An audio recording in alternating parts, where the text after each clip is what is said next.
Hey everyone, welcome to the Happily Ever After 40 podcast. I am your host, Tamika Michelle. We are streaming live in the Successful and Single to Marvelous and Married private Facebook group. And we have a special guest today, Coach Reg. Reg is a professional relationship coach. He's been doing for some time now. So we're going to get a lot of good information, a lot of good input on his views and what he does and how he works with his clients. Also, we're going to get his background as well and let us know how he transitioned into this area of relationship coaching. So, with that, Coach Reg, thank you for joining us today. Thank you for having me, Tamika. It's great to be here. Sure, sure. So Coach Reg he's been super busy, just visiting everyone on media podcasts. So he's going to give us the best that he has. We can get save the best for last. So Absolutely. we're going to get this done. So first, we're just going to start off really, really basic. Just tell us a little bit about you and how you got into relationship coaching. Sure. So, as Tamika said, my name is Reginald Smith, Coach Reg, and I'm a relationship coach, and I've been coaching.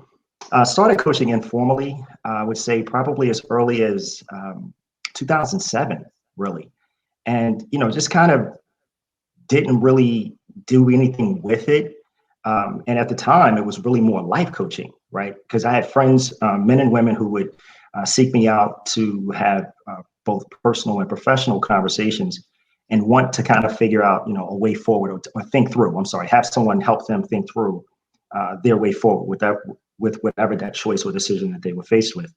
And so that's kind of where it began. And in 2016, I decided to, stand my practice up formally. And it was, again, I think even at that time, initially it was life coach. And then I had some people kind of work with me a little bit and kind of, delve into it a little deeper to kind of figure out where are you best suited in this space in coaching. And it was more relationships. And that was because of my own personal experiences. As my bio says, if you visit my website, areyoucoached.com, I had been married and divorced twice.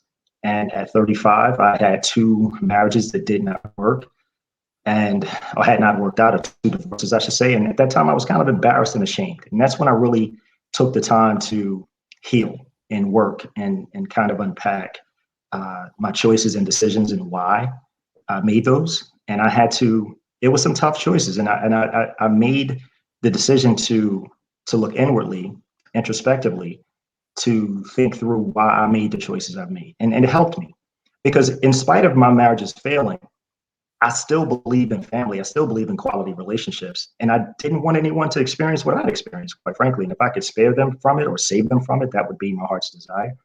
And so in coaching, it allows me to live that out, right? So my clients today, present day, are high achieving professional men and women who have attained many of their professional goals, but do not yet have the interpersonal relationships that best complement him or her. And we coach around those types of things. The challenges vary from persons who are considering dating, those persons coming out of relationship, those persons in existing relationships who desire to strengthen and sustain it. So we coach around those. And I have a model that speaks to supporting and serving clients in that space. So no matter where you are, be you single in an established relationship, the model will work for you. Okay. So just a little bit more of your personal background. How old were you Mhm. when you first got married? Yeah, I was a kid, like babies. We were babies. I was 21, she was 19. That should tell you something, right? We didn't know ourselves, much less each other. Not long after we had children. I have two sons, two adult sons. Um, and my second marriage, I didn't even take time between the first to the second because I didn't know. And this is the mistake a lot of people can make. You go from one relationship to the next relationship absent of an evaluation or an assessment of your choices and why, which you learned, liken it to an after action review. I've even heard people say they perform autopsies on their relationships, I get the metaphor and it makes a lot of sense, right? Because you're doing a deep dive to understand the choices you made and why, what worked and what didn't. And so I think that I don't think I know that there's value in that. In coaching, those are the kinds of things that we look to uncover when I work with my clients, because it's a series of questions that are not just as simple as, what do you want to eat today, right? It's things that require thought. It requires you to think about the choice you made, what may have caused the choice, what triggered it. Was it something that that may not even been in your conscious thought? It could have been something that happened in your past, but that thing has become part of how you make decisions, because you may not even be aware that it was traumatic. You just may recognize the trigger and how you respond. Right. So a lot of people know that I was in a long-term relationship before I got married, but when I met that particular person, he had literally just split from his wife of 16 years. So as you know, he got married originally, I think at 19 as well. And in my mind, I've always said, when you're coming out of a relationship or a marriage, that person, especially a man getting married that young, needs some time to heal. But we still got together, even though I said that and I communicated that, I still went forward with the relationship. Sure. And I could see how, during that time, marrying at 19, and, I was there right after, like during the split, not even officially divorced, Right. Right. So, I I was in do. that relationship, and, I went back and, and I acknowledged then, you need some time, you needed some time to date. You needed some time to kind of feel around the dating scene, because you didn't really get to experience that. And his response was, well, I get over things really quick. I process really quickly. And I knew that Right. that wasn't true, but I still believed, and I went forward, and, was, Sure. that whole relationship. Sure. So you said you Mhm. went from your first marriage to your second marriage pretty quickly. Mhm. What was the time frame in between? What was the transition time, from divorce to second marriage? And why do you think you went so quickly in that one? Oh, I can answer each of those questions. The transition, my divorce was final, and I want to say it was March of '99, and I remarried in October 2001. And it was it was it was all kinds of bad. Much like you said a moment ago, you knew that you shouldn't have continued with that person, knowing that he was not yet divorced. And so my marriages, and this is what I've learned. So I want to kind of put a pin here for a moment. What I learned in my experience, and this is kind of speaks to what led me to coaching and this whole relationship space. See, I didn't want to be divorced from my children's mom. That was her choice. My second marriage, I chose to go. So I've been on both sides of the equation. I have been put down and I have put down. If you're a caring person, neither one of those feels good. If you care about people, if you're empathetic, compassionate, um, that's not something that you would sign up for. I don't think if anyone who's ever been divorced, if they knew that going in that it would end in divorce, I'm pretty sure they'd probably say, I'm not getting married. But the thing about my second marriage, because I wasn't even ready on so many levels, because I didn't even understand why my children's mom no longer wanted to be married. I processed it as, you're blowing up our family. Why are you doing this? And so this person who I met, my second wife, she, good people, good person, but we shouldn't have been together for a host of reasons that had nothing to do with my first marriage ending. See, what happens is sometimes when we don't want to face our realities and face our truths, we go on to the next thing called a distraction, because it's not the thing that hurt us, it's not the thing that disappointed us, it's not the thing that frustrated us, it's not the person. And so you move on to it absent of really looking at what went wrong, or even in my case, didn't even take the time to understand it. I just was down. I mean, my first marriage was devastating, emotionally, mentally, financially. It was tough. And so my second wife, um, you know, we were cool. We were good. I can't say we were friends. We became friends, right? And then ultimately, or eventually, we married. But what I knew was that we shouldn't have been married. Again, for a host of reasons. The bigger, the with the most, well, the biggest reason being, I didn't even deal with my own stuff because I didn't understand it. And so until I had clarity or peace around that choice, or I'm sorry, around that experience, I really shouldn't have been in any relationship, quite frankly, because the reality is when a person comes out of a relationship and there's someone right there in the wings, that's often a rebound, is what that's going to be. So you get what comes with that. And we know going in, like you said, Tamika, you kind of knew it wasn't a good idea, but you went forward anyway. And I think the intuition that comes with our choice, I'm sorry, that comes with the things that are presented to us, we have to trust that. Women have tuition. Men, we have guts. We say our gut feeling. But the bottom line is they both are intended to guide our choices. And oftentimes we're not willing to listen. And it can cost you greatly. It costs you dearly when you do that. So there's a moment of caution that I think is wise to take and that I've learned to take. And like I said, this is what led me to coaching. It's what I have learned. Again, if I can help people not make those types of choices, not because I think that's what you should do. It's not my opinion. Coaching is not opinion. Coaching is not advice. Coaching is helping clients come to their own conclusions by asking questions that require them to think about their choices, to make the most informed decision possible that will serve and support them in their lives, their loves and relationships. Right. So that kind of takes me to a post that I put in a group last week as well. And the post was basically, until you're comfortable being single, you don't know if you're going to be with a person out of love or loneliness. Do you agree with that statement? 100%. 100%. I do, because it speaks to, again, knowing who you are, what you desire, and why. Something else I focus on a lot with my clients is values.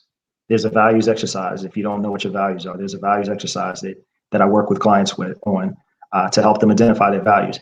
Your values are your guide, right? Your values can be that beacon that, like, if this doesn't feel right, this doesn't seem right. If you're clear on your values, when you're in situations that align with them and situations that don't. And I'm not suggesting that values have to be identical to your person, but values should be respected minimally.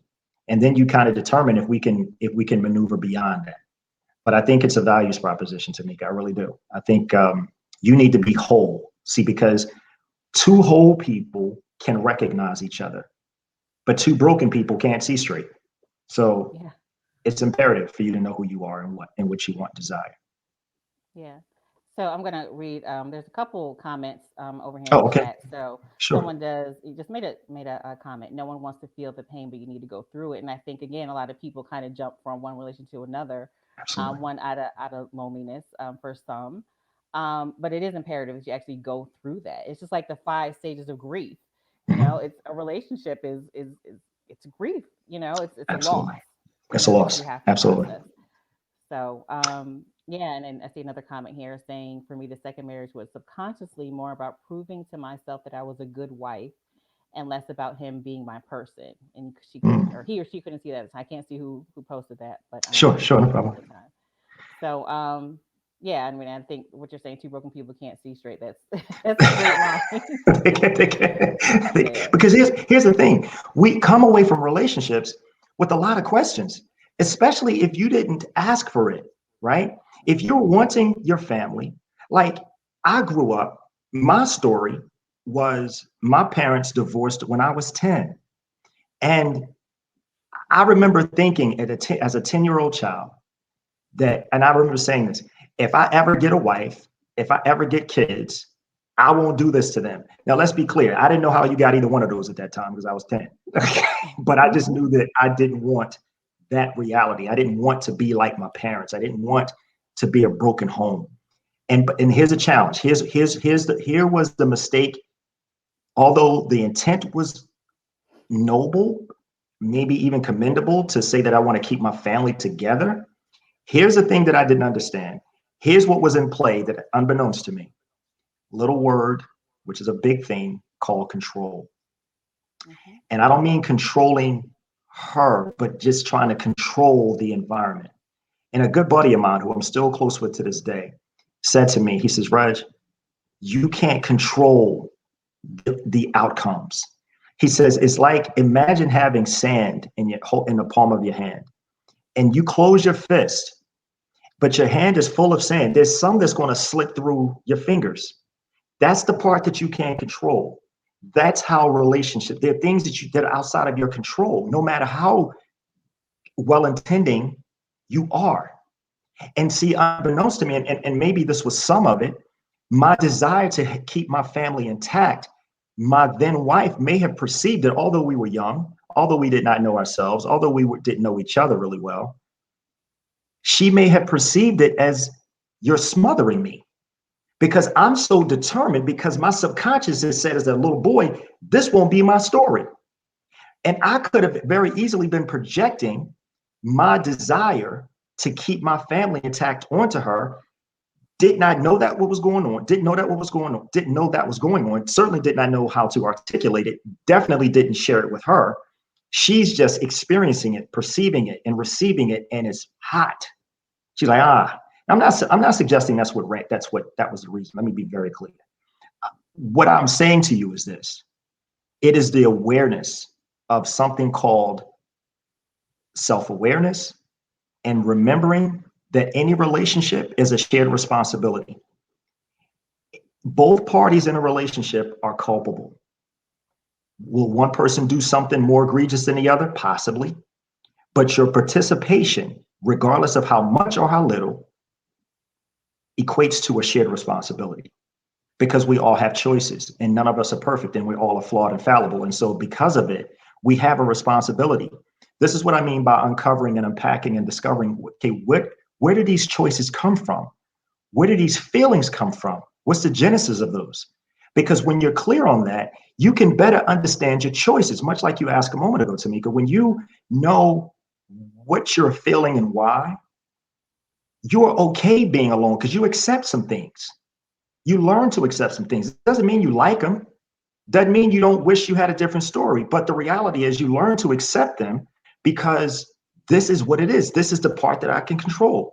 Now, if I meet someone that has similar values, we get along. There's some chemistry there. We learn that over time that we get to know each other, that we become compatible. There's some spaces where we're compatible. That's wonderful. But you recognize that although that's what you would like to have in your life, you don't need it to survive. And I think the challenge is getting to that point, because sometimes the lonelies can drive our choices. And you recycle people that you know shouldn't be recycled, or entertain folks that you shouldn't entertain. Right. I was having a discussion with someone earlier this week or last week, and we talked about basically how most people, we see marriages or we see couples when we're being raised, whether we're in Mhm. a two-parent household, single-parent household, but we kind of model that and we use it as an example. But so many people, and you and I have talked about just having a passion for what we do. You have a passion for relationship Yes. coaching. I'm on the other side of dating coaching. Um, but most people don't have a good example of a great marriage. Mhm. My parents were married for over 50 years, Mhm. but it was not what I consider a great marriage. And so I had to, Mhm. at some point say, okay, these are the things that were good. They stayed together, longevity. That was great, right? Right. But, in that I also learned that, some of the things my mother may have tolerated, I learned tolerance too. And that was not a good thing that I took from that. And so you Right. have to be really conscious of the things the relationship that you look to, the one that's Yes. closest to you, and what are the good things, what are the bad things. Some of the things you're taking, is it something that you really do want to take? Like, I didn't tolerate the same things that my mother tolerated, but I tolerated tolerating, Yeah. things that Tolerance. were not Yeah. acceptable. Mhm. Absolutely. So I And don't know if that's something you see as well. yeah, I think it's true for all of us. We, again, it goes back to the evaluation. It goes back to what do I feel and why? Really asking yourself, where does this even come from? Why is it that I feel this way? And I think it can seem overwhelming to think of it that way. And people are like, man, I ain't doing all that. I'm good. Because we operate out of our conscious mind. And you think about our dreams, right? Dreams happen from the subconscious. So think of it like your conscious mind is a guard, right? And a sentry, if you will. And so when you're awake, the guard is on duty. And when you go to sleep, the guard is off duty, and your subconscious is like, hey, we can do everything, right? We can go do, think, dream, what have you. And that's where those things come from. Sometimes we bury bad experiences, traumatic experiences get buried and lost in the recesses, and they show up in our dreams. We don't always remember those dreams, but that's where they live. And so we're equipped to protect ourselves, right? We go into protect mode. I don't like this feeling. It's like, think about it. If I go to a stove and touch it, if I go to a stove that's hot and touch it, I'll burn myself. Well, if I did that long ago, I know I tried that. That doesn't work. I'm not going over there anymore. Never mind, doesn't mean that every stove is hot just because you see a stove. Some are on, some are not. But you have to be able to stop to say, wait a minute, just let me assess this situation. Do I need to touch this stove, or do I need to go near this stove, or do I need to steer clear of it? And just because we have a bad experience doesn't mean we can't move. It's like, oh no, I don't ever want to go near it. No, assess it. I didn't say go do it, but let's be smart about our moves. Before you may have thrown caution to the wind and just said, I'm gonna go. Now, because you know that stove is hot. Maybe I need to think about that. And it doesn't mean that the stove is bad. It just means that I need to make sure that stove is off before I go near it. And I think that sometimes we don't think it sounds trivial. I know that may not be the best example to illustrate it, but the reality is, I say that to say that sometimes people stop because of an experience that they had, and they're like, I'm not going to ever do that again, not recognizing that your experience does not define the thing or the person that it looks like, or that something has been presented. It seems like, oh, this is the same thing. Not necessarily. That's why you want to ask questions. If you see somebody, meet somebody, getting to know someone, even in an existing relationship, and they say or do something that is off-putting or that gives you pause, instead of assuming because you were triggered that that's what this means, or that's what this is going to out, this is what the outcome of this is going to be, ask a question. Your person may not even be aware that the thing that they did or said triggered you. And a simple conversation and an explanation can diffuse potential conflict and confrontation. Right.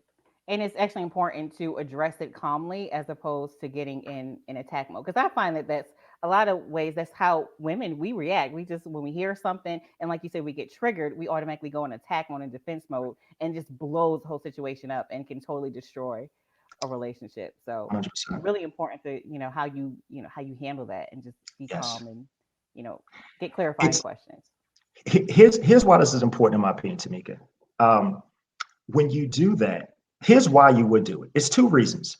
If you care about your person and you care about the relationship, learn the discipline to do that. Make it a priority. Try not to be reactive. Choose to be proactive and involve your person in the process so that they understand what you're doing and why you're approaching it, and ask them to do the same. Because here's why this is important. Because if you care for your person, you care about the relationship, you want to be mindful, because you don't ever want to intentionally or out of anger say something that sorry cannot fix. Because those words are so very powerful and will be indelibly etched in your person's mind. And they may forever wonder, Dax, is that how you really feel about me? Hmm. I was just mad. That's not enough. That's not no. That's not acceptable. And again, that's why I mentioned my model earlier. I coach a lot around designing relationships, and the model that's design is a component of my model. And you design how you move in your relationship. You design how you interact. It's great for people who are just getting to know one another, because you kind of get baked in good habits off the break. It's going to be work. It's going to require patience, but it's a necessary work because it will spare you and save you frustration along the way, along the journey. And regardless if you and that person continue, you still have skills that will serve you in whatsoever relationship, because design works regardless if it's romantic, it's a sibling relationship, it's a good girlfriend, a good when you're dudes, it doesn't matter. Design will serve you, because what design gives you, just really quickly, it buys you two things. It buys you agreement, and it buys you accountability, and mitigates being gaslit or told you're crazy or you're tripping. Hmm. That's why design is so important. Because what we do is we just keep moving like we've been moving and thinking that's enough. Well, let's ask yourself a serious question. If your outcomes aren't what you want, you're going to keep doing what you're doing? Or you want to change some things? Right. I know you're huge on communication. I know I was telling Yeah. you previously when my husband and I were getting together, and I'd asked him, about dating exclusively, and he Yes, took yes, 3 weeks, and I had all these thoughts in my head, and I was like, "This nigga took 3 weeks, like 3 weeks, really?"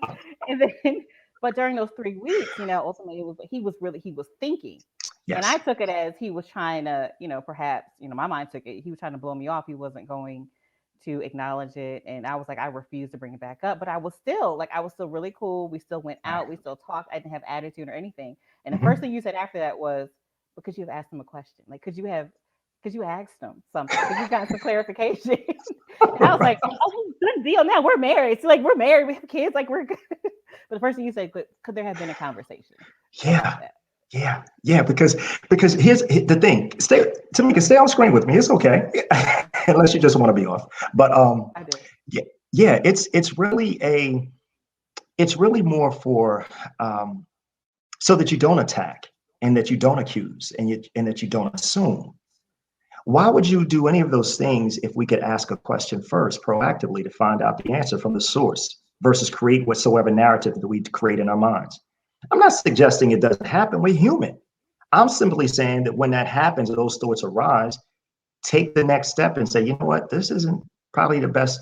This is not going to lead to a good outcome. If I attack, if I accuse, if I assume, it's not going to go well.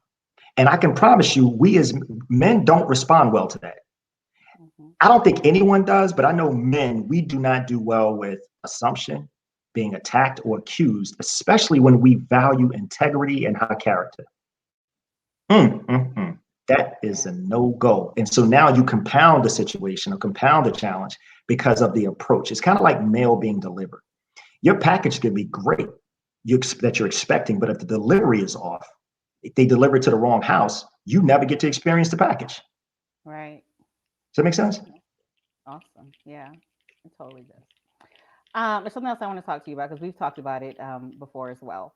So, Sure. in dating, when people are dating, you Mhm. have taken two terms and you have stated that they're two different things. So, you looked at exclusively dating versus Mhm. exclusivity. So, just tell Correct. everyone the difference between those two things and how to apply it in relationships. Sure thing.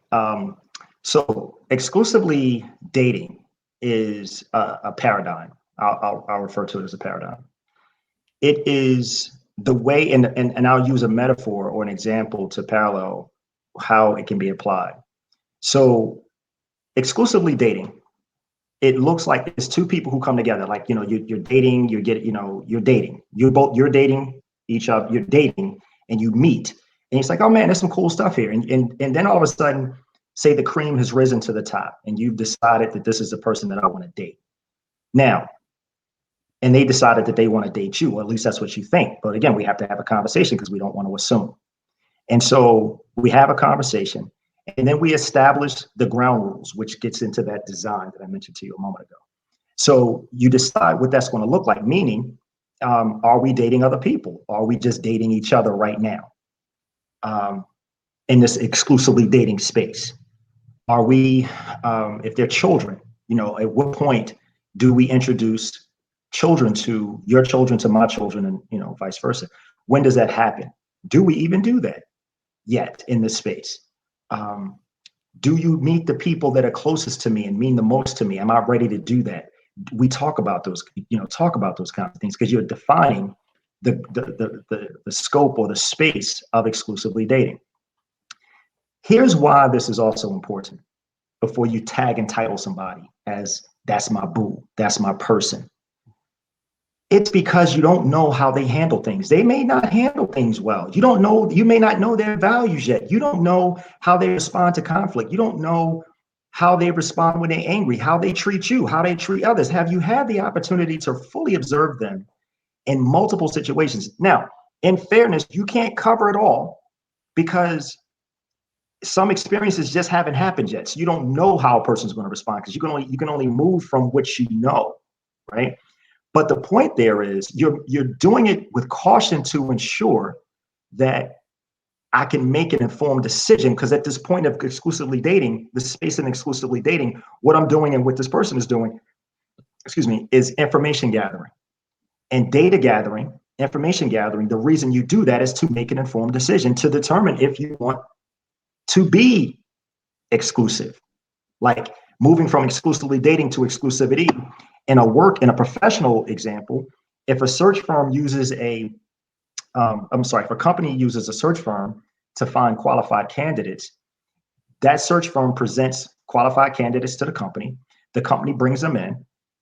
and say they bring a person in and they say, you know what, we like to see how you work out for the next 6 months or not, or 30 days, I'm sorry, 90 days or 180, 180 days, depending on what the parameters are.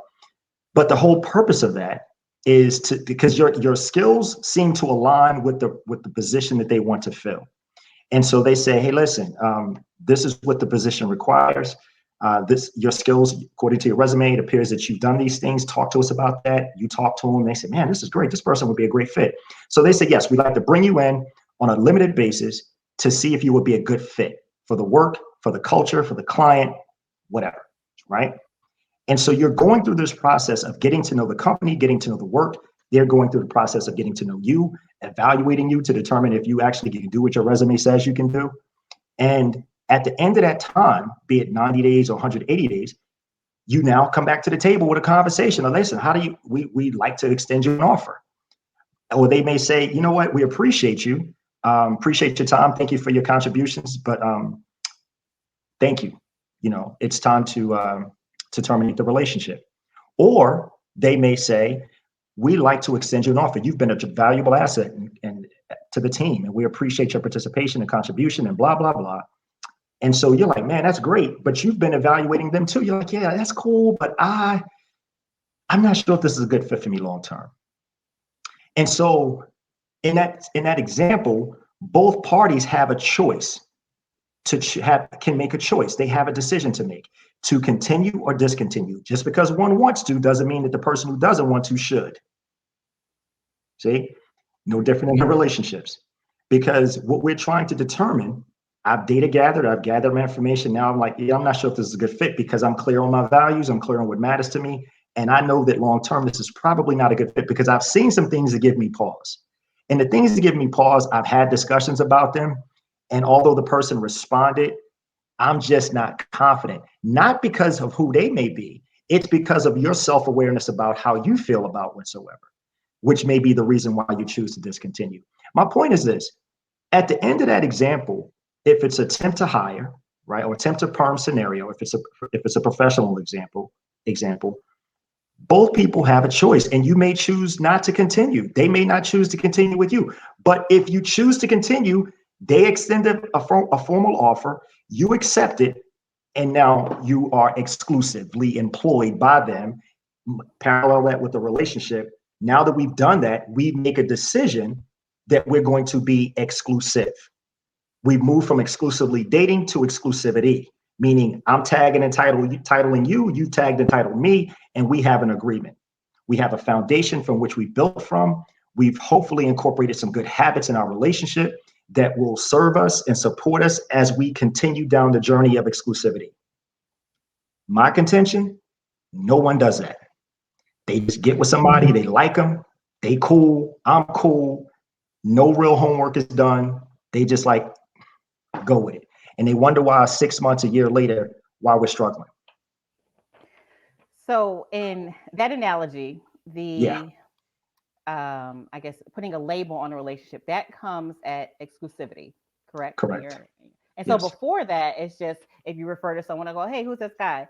Oh, he's someone I'm dating. And that is that what you're saying in Yes, your exclusively dating period? correct. Okay. Correct. You said something, it kind of triggered something. I don't want to say trigger, Uh-oh. that's a bad word. It reminded me of something. I dated a guy who said basically he was like, he said a couple of things that you had said. Okay. He had been previously married, and he's like, yeah, I'd like to get married, but I have to have a woman who aligns with these three values that I have. And if I don't get that, then I'm cool with being alone for the rest of my life. But then Okay. we also, I remember in the later conversation, we talked about I need to experience every holiday in a year at least once That's a before I school of move thought. forward. Absolutely. And you should. Please continue. Your turn. Yeah, come on. No, Come on. that was pretty much it. I remember that. Yeah. And some people say, I remember I did a conference, I did a seminar, oh God, 3 years ago. And that was one of the things that I had talked about, where you kind of study your person. The first year you're getting to know, you're studying them, and hopefully they're studying you, right? You take that first year and you go to your second year, kind of really figuring out. I'm not saying take the full year now, because as I think about it, I don't know that you need that much time. but maybe you do, or maybe you should take that much time. It's not a steadfast, this is how long it takes, right? But my point in that example is you take that first year where you've data gathered, collected information, and that second year really may be an evaluation, right? Of what you learned. Is this something I can live with? Because listen, there are things that we have to sit with. We don't know if our initial reaction is really how we feel. We just know it's our initial reaction. Give yourself some time, let it sit to validate if that initial reaction is fair, or dag, I have some new information now, some things I didn't think about right away. It's an important exercise. It's an invaluable exercise versus science saying yes to something that you're not sure you want to say yes to. Listen, we put work in to be successful in our respective careers. Why would you not do the same thing in your interpersonal relationships, especially somebody you say you care about, not somebody who cut you a check? Right. I mean, it's work. And we talk about, we want this thing, we want this picture, but so few of us are willing to do the work. It's unfortunate. Yeah. I know you're getting passionate about that. I know. I'm sorry. I'm not fussing at y'all. I'm Because sorry. no, I'm not. I know because we've had this discussion. I personally think that at some point in everyone's life, we probably should all go to therapy. Not as a bad thing, but we've all For had sure. things happen to us that we need to talk 100%. about. But as far as Absolutely. in the coaching area, which is not therapy, Correct. and we focus on dating and relationships. Mhm. We put time into our education. We spend these thousands and thousands of dollars of education, continued training and all of that. But then we're alone at 40, 45, 50. Right. And then you're kind of like, but you've never like went to anyone to talk about that, to get that same Exactly. training, to get that same coaching. So, we're Exactly. on the same page when it comes to that. Absolutely. If you're not succeeding in that, but you're killing it in everything else, look at what you're doing in the realm in which you are doing great and amazing and successful in, and apply those same principles to your relationships. 100%. It's an investment. So, Coaching is an yeah. investment. Your career is an investment. It's an investment. It's like, and here's why it's an investment, because it's the return. Sadly, you can invest 100,000. You're an attorney, probably over $100,000 in student loan debts just through school that may take a long time to return or repay, but you did it because you believe that it will provide and afford the lifestyle, the quality of life that you desire for you and your family. That's perfect. But just like with any other career, when you invest in your 401k or contribute to your 401k, that's because you believe at the end of the rainbow, it's going to be a bucket of money waiting for you. You don't Mhm. spend everything right now. This is not an expenditure, it's an investment. You want a return on your investment. The return on your investment in relationships is learning the skills and in dating and learning the skills and tools that you need to be successful so that you can recognize if you're wasting your time. Because it is the most valuable commodity we have. So why would you not take time to say, let me figure some stuff out before I step out here? You didn't just start becoming a lawyer. You had some gates to go through. Mhm. So if you were willing to accept those gates, becoming an attorney, for example, why Right. would you not put yourself through some gates to ensure you're successful in your relationships? And not just, well, I want to do it, but I don't want to do the work. Well, I don't think you can just be an attorney because you want to be one. I think you gotta do some work. Right. I don't know. Right. I don't want to trivialize it, but I mean, Jesus. You're Let's talk about something else. So yesterday Okay. I did a video in the group about an article, and you read the Yes. article previously. Mhm. But it was basically about high power, high performing women. Yes. They basically attract toxic men. And I spoke on it. And you had a session in your group, which we'll mention at the end of the program. Mhm. Um, and your topic this week was why can't I let go? Right. So how did you combine those two, your topic versus the article that Right. you were recently reminded of? Yeah. Actually, it became additional content, is what it was, because there were three things covered in the article, and I think I only had um, one. I had two other things. There was one that was predicated in loneliness. There was one that was high achieving women, which kind of aligned. I'm sorry, it aligned with the first one about high performing women, because they're perfectionists and they work hard. They got to make the relationship work too, because they don't fail in their workplace. So I'd be doggone if I'm gonna fail in my relationship. And so it's basically, it's funny. I just thought of this. It's kind of like the whole thing about throwing good money after bad. Just basically pouring into a well that you're never going to get anything out of. It's the same concept. This person is not working with you. You're doing all the work thinking you can save it. I used the example in my when I shared this was like trying to plug a ship. If you're in a boat, imagine a boat that's sinking, that's full of holes. You're one person in the boat, and it has more holes than you have limbs to plug to cover, right? So you're going to go down. It's the same thing in a relationship. You can't save it. You can't salvage it alone. There has got to be mutual participation. I'm not suggesting it's going to be equal all the time. What I am saying is that there has got to be an effort demonstrated on both sides. Both people, what did I say a few moments ago? In any relationship, the reason you do it is because you care about your person and you care about the relationship. And if those two things become untrue, you have a different problem on your hands. Now, back to the article. Those other two, hadn't thought about, because I did a topic on narcissism as well, narcissism and empaths, or narcissists and empaths. Not necessarily diagnosed narcissists, but those who exhibit and demonstrate narcissistic tendencies. And there's a difference, because a lot of people behave a certain way. And quite frankly, that's who they are. That's the toxicity, which was interesting. Toxic and narcissism, that goes hand in hand in relationship, right? And so it makes sense that that type of person, be it a man or a woman, right? Because you serve men and women, do you not, Tamika? No, just women. Just women. I'm sorry. I'm sorry. I apologize. I thought you served men as well. But narcissistic tendencies, I'm sorry, can be present in both men and women. Maybe not as prevalent in women as it is men, but it's definitely there. But we can focus on how the toxicity in a relationship. Narcissists tend to be very charismatic. They seem to be very engaging. They seem like they care until you're drawn in.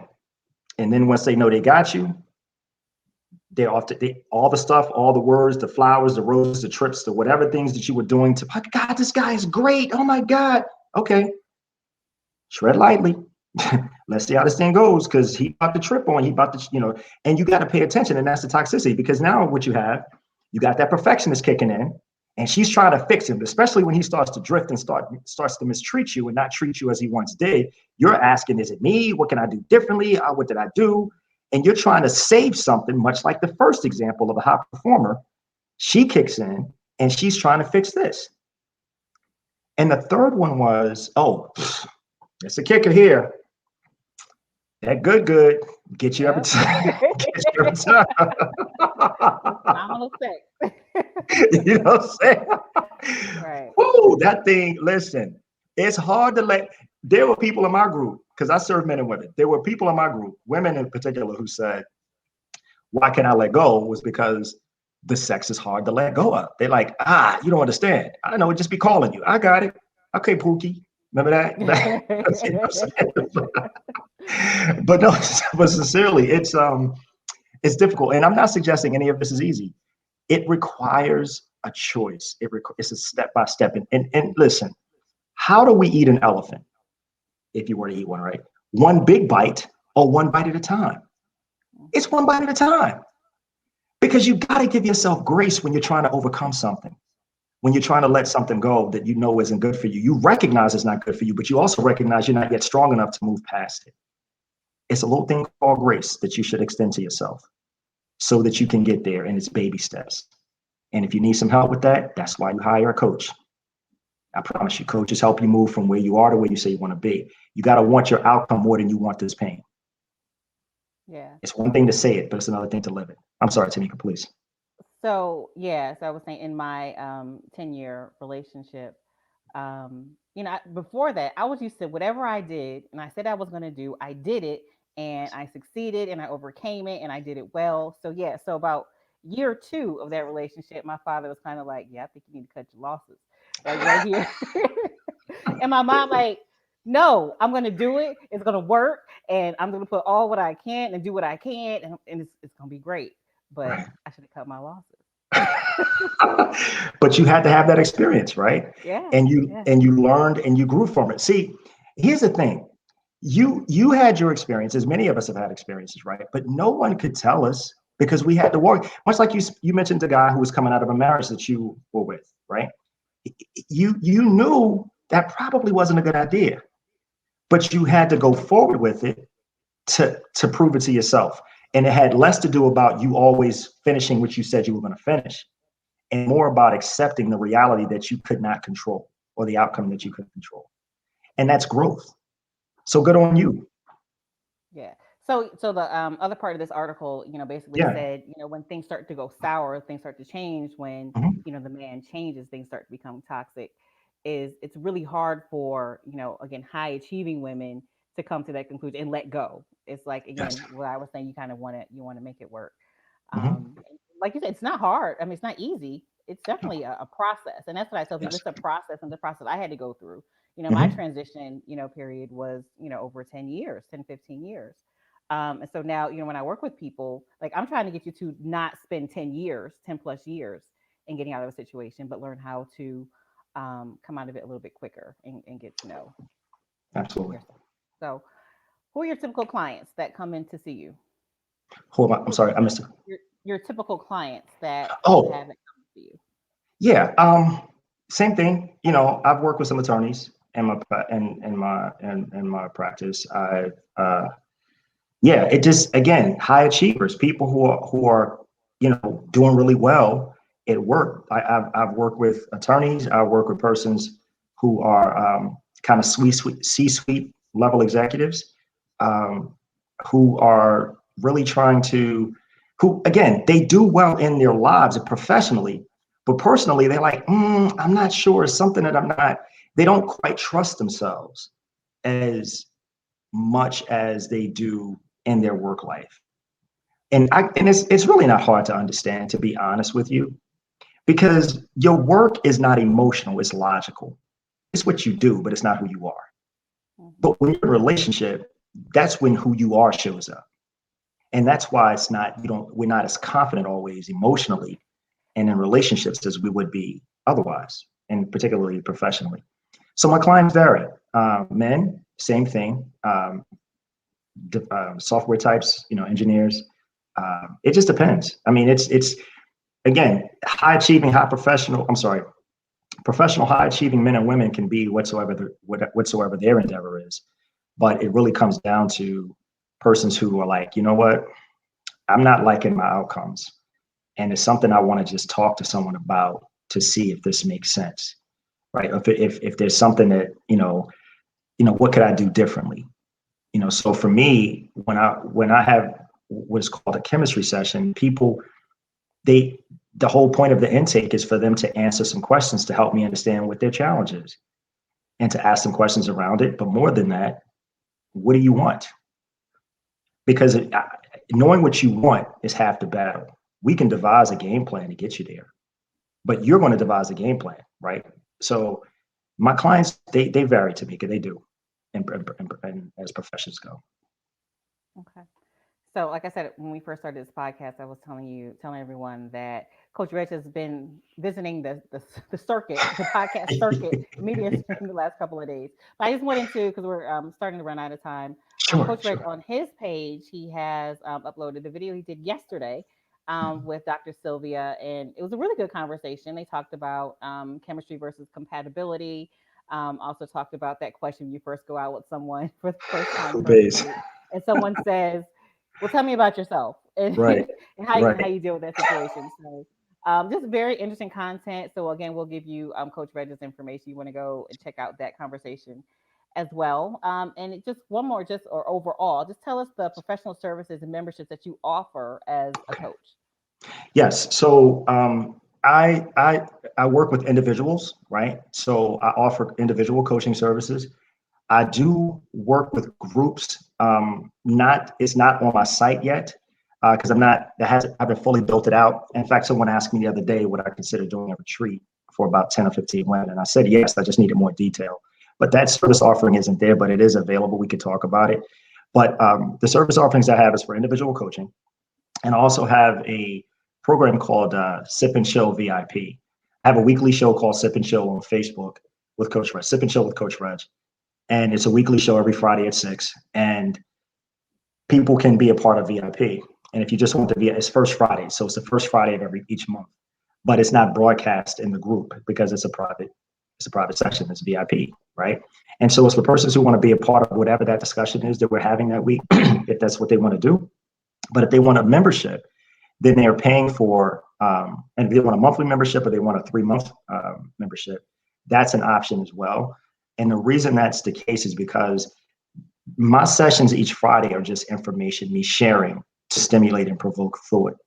But in VIP is where you get more intimate access, your more pressing issues or concerns addressed offline in a private space.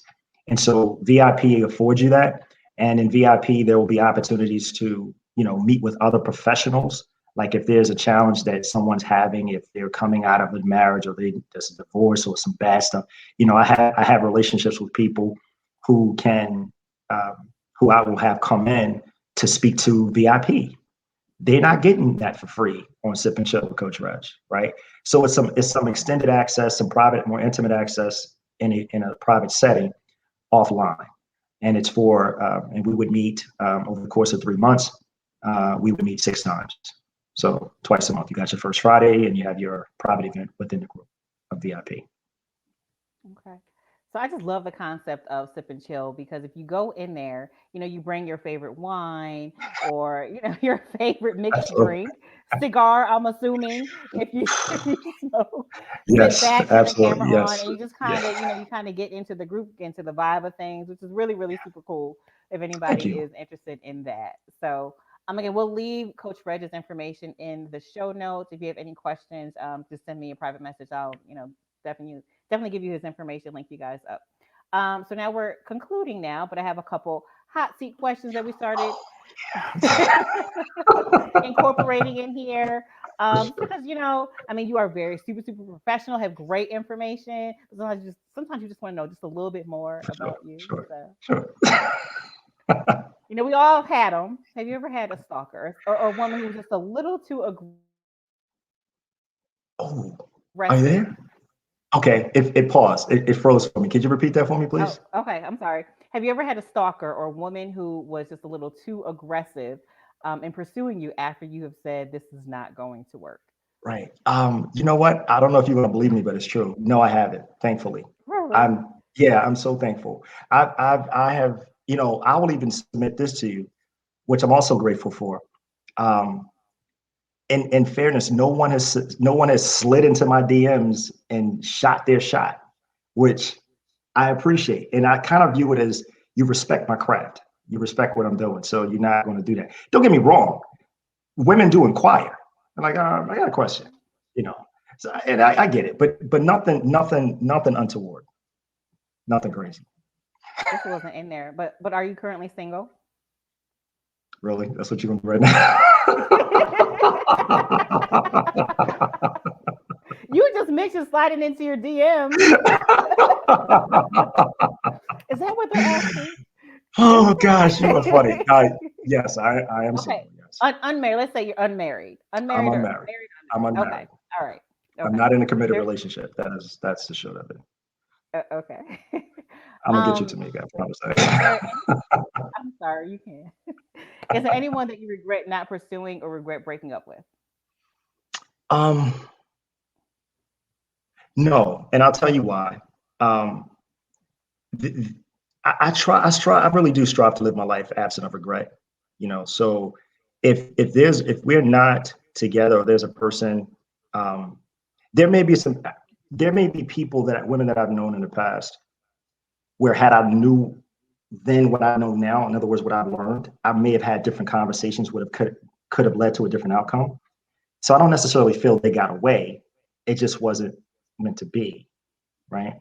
Um, I've had 2 experiences um, in my life with women that uh, really impacted me emotionally, and I'm grateful for that because it allowed me to recognize that has to be in play.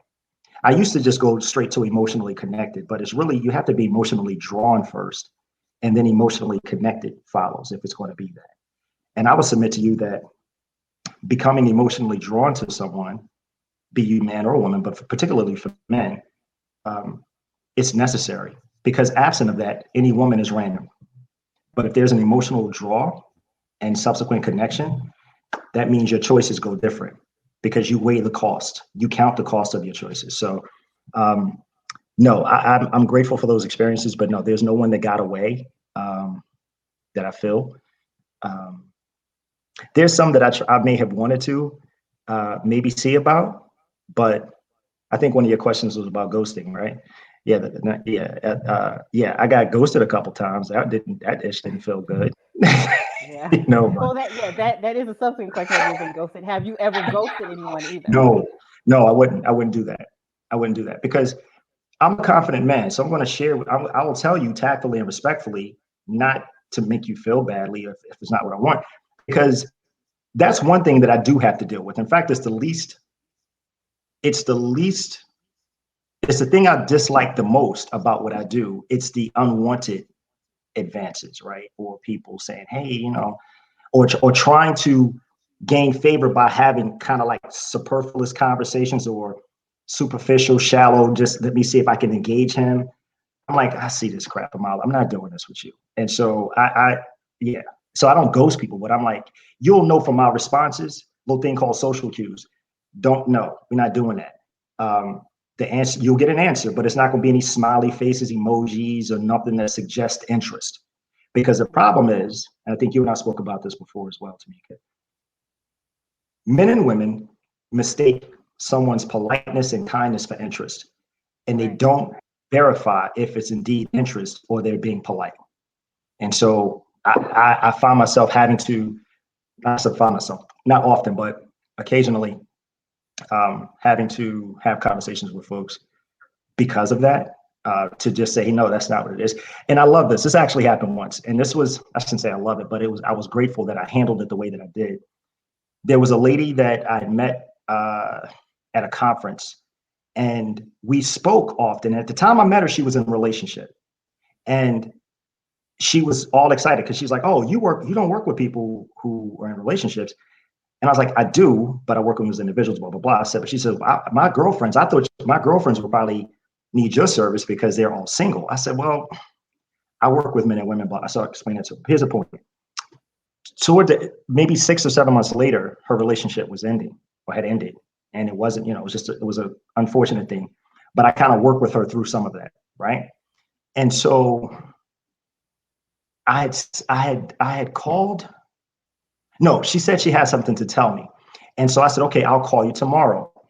And when I called her, she had texted me the night before, and she said whatever she said, and I responded like, because I'm not thinking about you that way, because that's not what this is.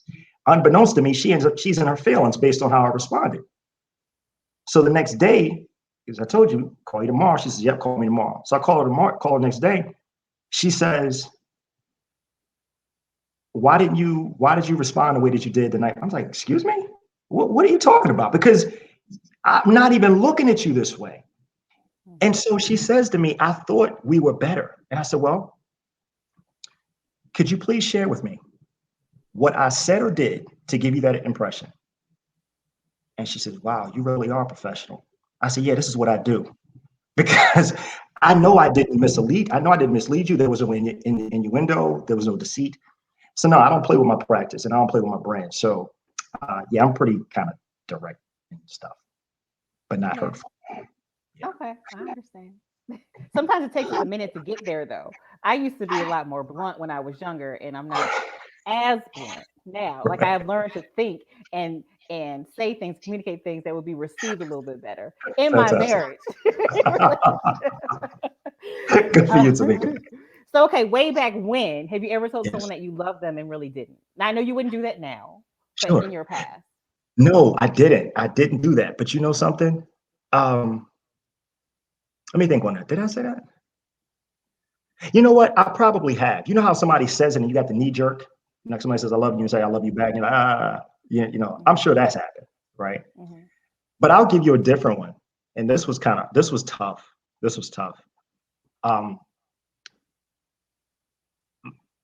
my ex-girlfriend, many years ago, I shouldn't say my girlfriend from many years ago, um, we were driving and she asked me, she says, do you love me? I said, of course I love you. What are you talking about? She said, okay. She says, are you in love with me? I said, I don't know. And wow. that's what I said to her. And my point was, it wasn't easy, but it was the truth. And see, there's a distinct difference between loving someone and being in love. And I'm not going to tell you I'm in love with you if I'm not. I'm not going to even tell you if I love you. Tell you I love you and I don't. Because that's a real thing. Words are powerful. Yeah. You know what I'm saying? So, yeah. Last question. What is Oh, the best quality in a woman for you? hmm. Wow. That's quality. You know what? You know what? I dig a smart woman. I do. And I don't mean just smart. I mean, not necessarily academically, but just common sense. Um, who has a high EQ? Mhm. You with me? Um, And that's that. for those who don't know what EQ is, Oh, I'm sorry. it is I'm sorry. it is Emotional intelligence. emotional I'm sorry. intelligence. I'm sorry. Okay. I'm sorry, Tamika. Thank you for that. Yeah, yeah. High EQ. Yeah, that definitely matters, because that means that they are aware, and they're not only aware of themselves, they're aware of me, they're aware of others, they're aware of situations, and they understand where, when, and where, and how to pick their spots. Not that they are walking on eggshells. That's not what I'm saying. But they're savvy enough, is what I'm trying to say, that they recognize that this is the time to say, do, or what have you, and that's just appreciated as well. Mhm. I had to learn mine was actually stability. Okay. Be for a person to be Yes. reliable, and that's what Hmm. my husband is. Like, he doesn't waver. Like, he's just very just he does the same thing all the time. But I wasn't able I would not have been able to appreciate that in my 20s, Hmm. or without going through the experience that I went through in my 30s, because in my Yes. 30s, that the guy I was dating then, like, he would up pop, go here, there, go there. And spontaneity is cool. That's great. But it was like all the time. Like, I just couldn't just settle that my day would be a certain way. And I need, Sure. like, I need a schedule. I need to know how things go. So my husband's very, very stable. And I can rely on him, and I love it. he's always there. And he was I always there love it. whenever, I was going through my craziness, we Yeah. got in contacts, stopped speaking, whatever. He was just the same person. He's And consistent, he is was what it sounds always to me. he was consistent, and he was kind. And Yep. so that's what did it for me. Like, that's what I think I fell in love with at the end of the day, is being stable, someone I can rely on. Yeah. That's and here's the beauty in that. I mean, that for you. No one can say, well, what is it? No, what is Tamika? Tamika knows. That's what I love about it. And I wish more people knew what they needed, right? Um, because I promise, like I said at the top of the conversation, knowing who you are and what you desire, it can be your beacon. It keeps you on task. It's like when you stray, you're like, this is how I get back on course. So good on you. I like that. Yeah. So you asked me earlier, you were like, no, Tamika, stay on the screen. The reason I don't is because there's a comment on here that says, Tamika, your expression is priceless. See, I don't need everyone seeing my expression. Oh, I got to cut okay. it off. Not only that, I'm usually taking notes. So Yeah, fair enough. Fair enough. And I'm sorry, because I'm accustomed to being on screen with Mhm. So whoever show I'm on or what have you. So I was just like, oh, where you going to make it? But it's fine. I understand. I apologize for. I didn't mean to throw you out there like that. If that's not what you prefer to do, I it's do okay. I mean, I don't mind, like, being on screen. You all know me. apologize. Coach Reg, thank you so much for coming on and joining us, giving all your good tidbits of information. Again, website is www.ru, the letter U, coach.com. Also, again, in the announcement on the Facebook page, there's the access to his YouTube page. You started your YouTube page. You have videos from years and years and years, which I believe you are now cataloging. I am Sip and chills every month, every week. His every. VIP membership. So definitely, check him out. Check out his page for his Thank you. interviews that he did over the past few weeks. Yeah, that So was great. It was fun. It was a lot of fun. thanks again for coming, and I wish you the best in all your endeavors. Thank you, Tamika. Thank you so much for having me. Listen, you guys have a fantastic rest of your day and week, and I hope to see you soon. We will. We'll do. Bye, everyone. Take care.